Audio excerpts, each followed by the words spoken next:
આપણે કઢાઈમાં મૂળાનું ચણાના લોટવાળું શાક બનાવીશું.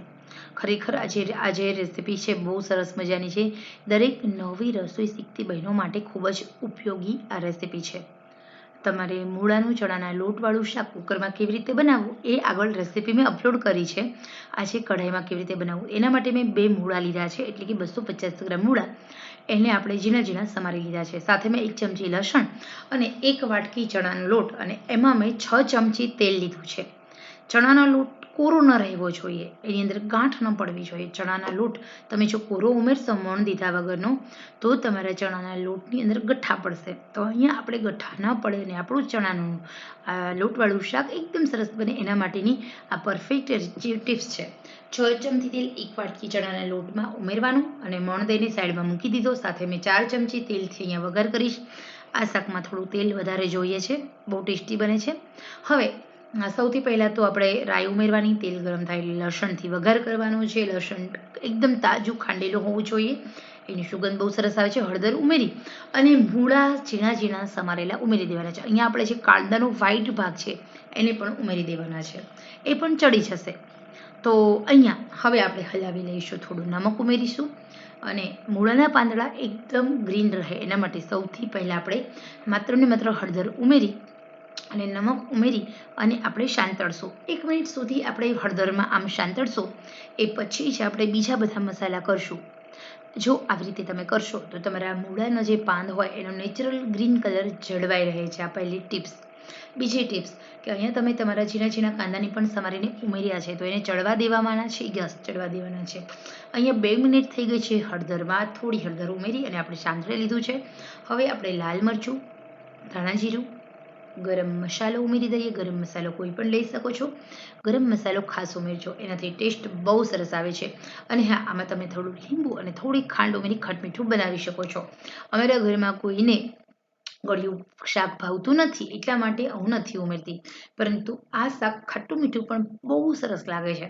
અને આમાં જો તમે એક ટામેટું હોય ને એકદમ ઝીણું ક્રશ કરી એડ કરી દો ને તો પણ આ શાકનો ટેસ્ટ બહુ સરસ આવે છે. હવે અહીંયા મેં 1 ગ્લાસ પાણી ઉમેર્યો છે અને આપણે આ પાણીને ચડવા દેવાનું છે, આંધણ આવવા દેવાનું છે. પછી જ આપણે મોણવાળો લોટ ઉમેરીશું.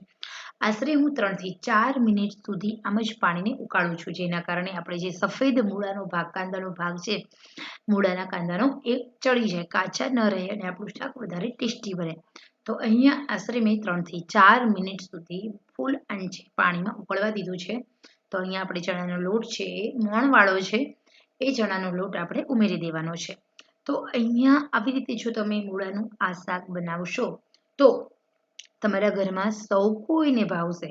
અને જે લોકો પહેલી વાર રસોઈ બનાવે છે એ લોકોને પણ આવી જ રીતે શાક, મૂળાનું શાક હોય, મેથીનું શાક હોય કે પાલકની ભાજીનું ચણાના લોટવાળું શાક હોય તે આવી જ રીતે બનાવવાનું છે. હવે આપણે ચણાનો લોટ ઉમેરી દઈએ અને પછી આપણે ઉપર ફેલાવી દઈએ. અત્યારે આપણે હલાવવાનું નથી અને ચમચાની મદદથી વચ્ચે થોડાક ભાગ કરી લેવાના છે ઊભી પટ્ટીમાં. એટલે આવી રીતે તમે જો એટલે શું થશે કે એકદમ ઝડપથી તમારો ચણાનો લોટ ચડી જશે. ચણાનો લોટ છે ને એમાં કોઈ જ ગઠ્ઠા નહીં પડે, એકદમ સરસ. અહીંયા તમારે વધારે હલાવવું પણ નહીં પડે. ગેસની આંચ મીડિયમ રાખવાની અને 3 મિનિટ સુધી આપણે ચડવા દેવાનું. જો અહીંયા પાણી બધું બળી ગયું અને તેલ આપોઆપ છૂટું પડ્યું ત્યાં સુધી આપણે આ ચણાના લોટને ચડવા દેવાનો, બિલકુલ ચોંટશે નહીં.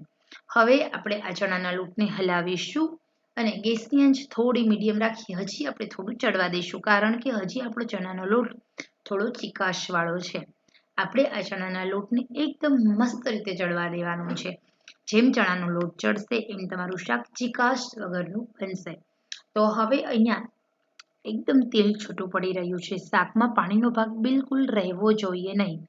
જે લોકો ખાસ કરીને નવી રસોઈ શીખે છે એમના માટે આ ટિપ્સ બેસ્ટ છે. 250 ગ્રામ ચણાના લોટ સામે 1 વાટકી ચણાનો લોટ, 6 ચમચી તેલનું ચણાના લોટમાં મોણ એડ કરવાનું અને 3 ચમચી 4 ચમચી જેટલું તેલ આપણે વઘારમાં લેવાનું છે. તેલ થોડું વધારે લેશો ને તો જ તમને આ શાકનો ટેસ્ટ મજા આવશે. તો આવી રીતે ખુલ્લું જ ચડવા દેવાનું છે. મેં ઢાંક્યું નથી કારણ કે વરાળ અંદર જશે તો થોડી ચીકાશ પકડી લેશે. પાણીનો ભાગ આપણે સહેજ પણ નથી રહેવા દેવાનો. તો 3 થી 4 મિનિટ સુધી મેં ઢાંકીને ચડવા દીધું. હવે 1 થી 2 મિનિટ આપણે આમ જ ખુલ્લું ચડવા દેવાનું છે આ શાક.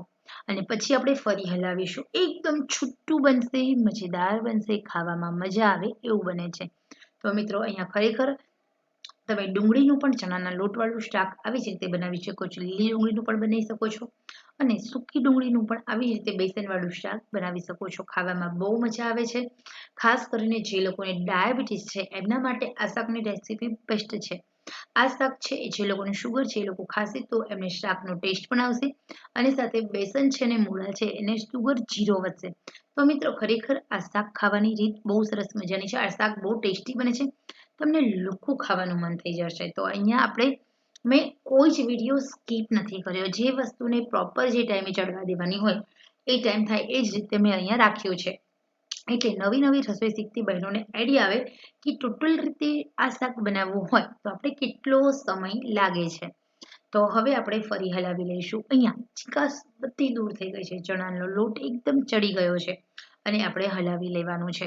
તો બસ અહીંયા બનીને રેડી છે મૂળાનું ચણાના લોટવાળું એકદમ સરસ મજાનું શાક.